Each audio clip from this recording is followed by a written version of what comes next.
Well, I never thought I'd say this before, but this new law for lane filtering has actually got me fairly excited,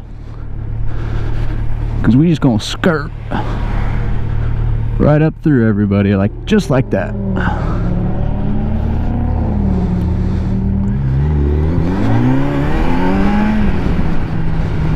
What is up, everybody, and welcome back. So it is official here in Arizona. The shit show has begun. Lane filtering is officially legal to do. There are some stipulations. It's not like a full-out free-for-all like California, but it is going to be a lot better, a lot safer for motorcyclists, and it's been in effect for 8 days now, just over a week. So we're going to go out and I'm going to film a video. We're going to get into some different situations and we're going to go over some stuff and maybe get into some things that you can do to practice to be a little safer while you're lane filtering. So hope you guys stick around, enjoy the video, make sure to drop a thumbs up if you do, and let's go do some lane filtering. Alright guys, so first thing I want to talk about is the differences between lane filtering and lane splitting. So lane splitting is like what you see in California, where it is pretty much a free-for-all. You can have a guy go fly past you on the highway, in between traffic, all that stuff. That is not what lane filtering is. So in Arizona, you can only lane filter like what I just did here to pull up to the stoplight.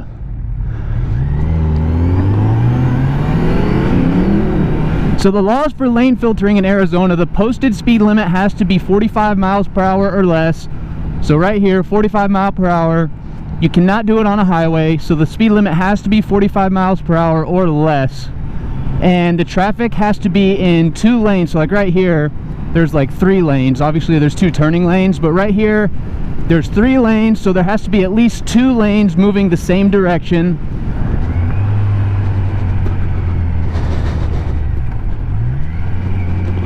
Here we go.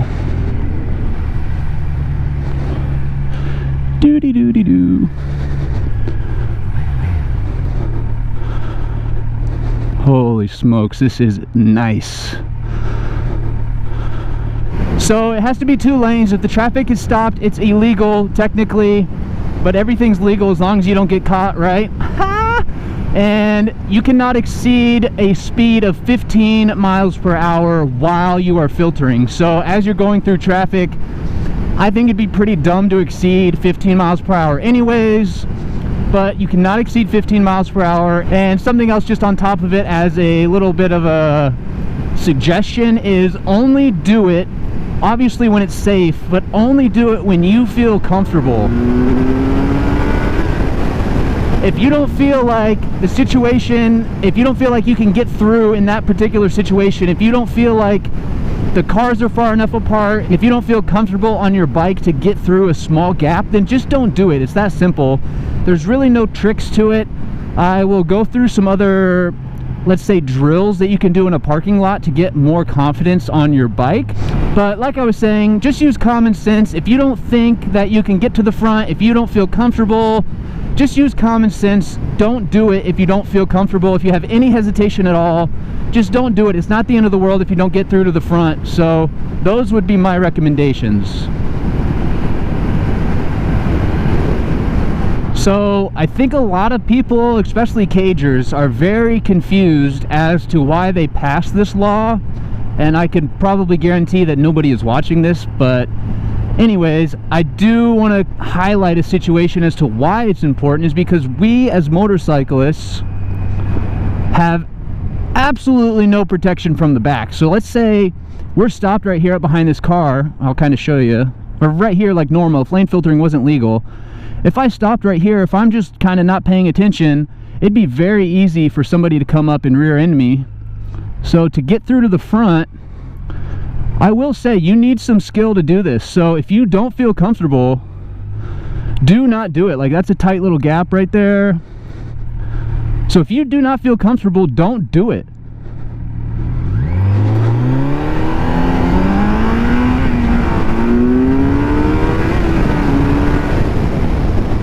And another quick point, like just right there was a perfect example. As I'm coming up to that light, if I'm not paying attention to when the light turns green, all that other traffic is going to start going, and I'm going to be left right in the middle of all those cars. So it is very, very like crucial that you're paying attention to when the light's going to turn green. Like out here in Arizona, for example, most of the lights, the left-hand turn will get to go first, and then when that light turns red, that means the straight light is going to turn green. So there's ways that you can time the lights, but it is very, very, very important to be paying attention to that. Otherwise, you're going to get yourself into some serious trouble.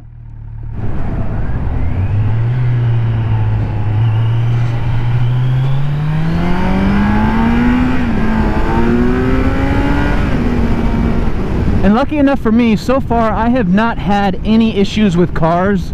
I think there was one guy earlier just today that kind of like started to turn in to kind of cut me off. But as cagers kind of get used to the lane filtering, I don't think it'll be as much of an issue. But definitely right off the bat, just use your common sense. If you see somebody that is getting all frustrated, if they're doing something stupid because they don't want you to cut them in line, blah, blah, blah, just get out of that situation. Don't try to antagonize them. Don't try to piss them off even more.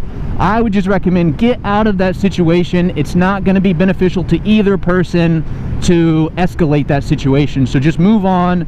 If you can't lane filter at that specific time, then you'll have plenty of opportunities to get in front of that person later on. So just don't worry about that. So here's kind of a good example of a situation in which I probably won't lane filter. That's because as I'm coming up to this light, you can already see, well, you guys probably can't see, but I can, obviously. The left-hand turn was already going. It already turned yellow as I'm approaching the stop traffic.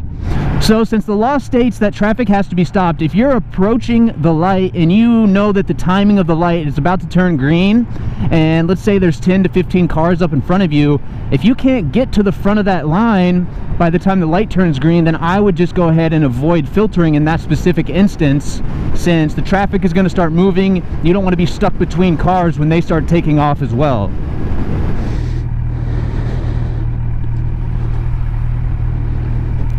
I always just kind of wonder what all these people are thinking as I'm just cruising right in front of them, and as everybody likes to say, cutting them in line. So you can always time the other lights. When they turn red, you know that your light is about to turn green.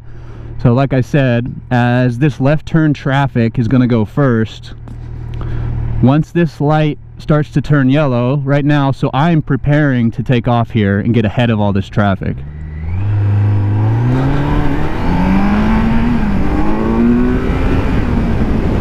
And you should not have any issues with that. As a motorcycle, as soon as that light turns green, like, that traffic should be hundreds of yards behind you within a couple of seconds, so you'll have no issues, which is why I don't understand why cagers think we're cutting them in line when we're not taking up their space, we're not getting in their way, we're not holding them up, we're not going slow. They just get mad that we get that ability to go all the way to the front. So just make sure you're paying attention. That's the biggest thing that you can do. Alright guys, so I stopped in this garage real quick just to get out of the sun, but I want to show you a few drills that you can practice on your own that are super simple. It doesn't take a whole lot of skill, but as you do these drills, it will help you with your lane filtering. And I also want to mention, I made a video a couple weeks back about using your vision to stay safe on your motorcycle and avoid crashing, and I think that really ties in well with some of this stuff. So definitely after this video, go watch it. I'll leave a link up here at the top of the video, but check that out. But let's do some drills. I want to say, one, your figure eights, your swerving, and then I call them slow drags, but it's basically clutch and throttle control to go literally as slow as you possibly can, which will really help you as you're maneuvering through cars and filtering to kind of stay in control of your bike. So let's try some of these out.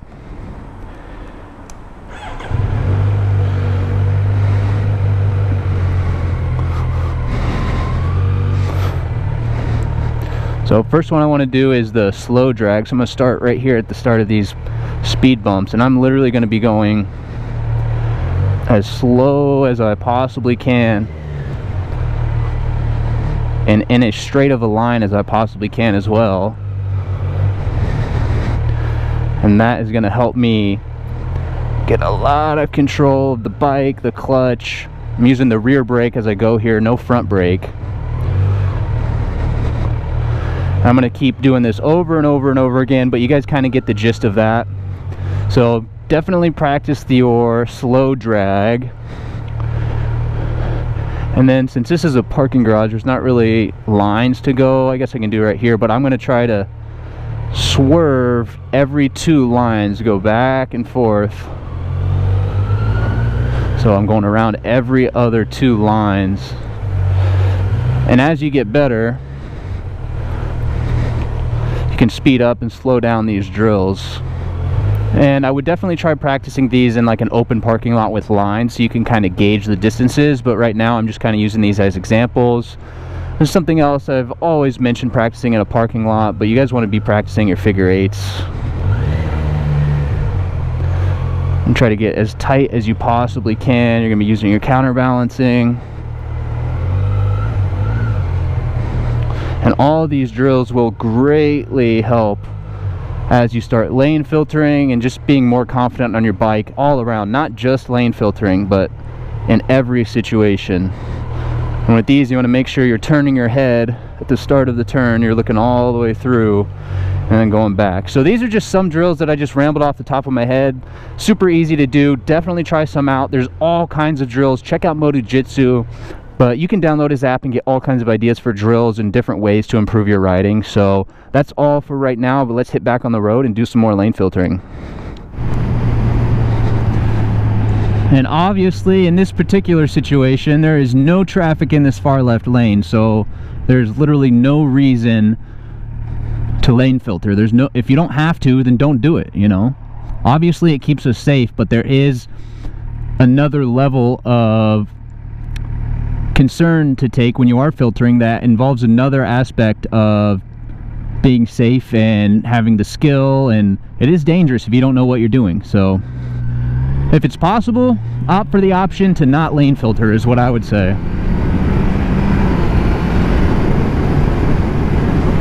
Well, let's see if I'm gonna hit any of these lights. Nope.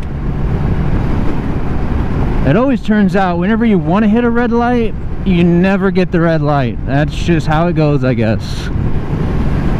So, alright guys, well that's gonna do it for this lane filtering video. It is a hot one, so I'm gonna head back. It's like the middle of the day.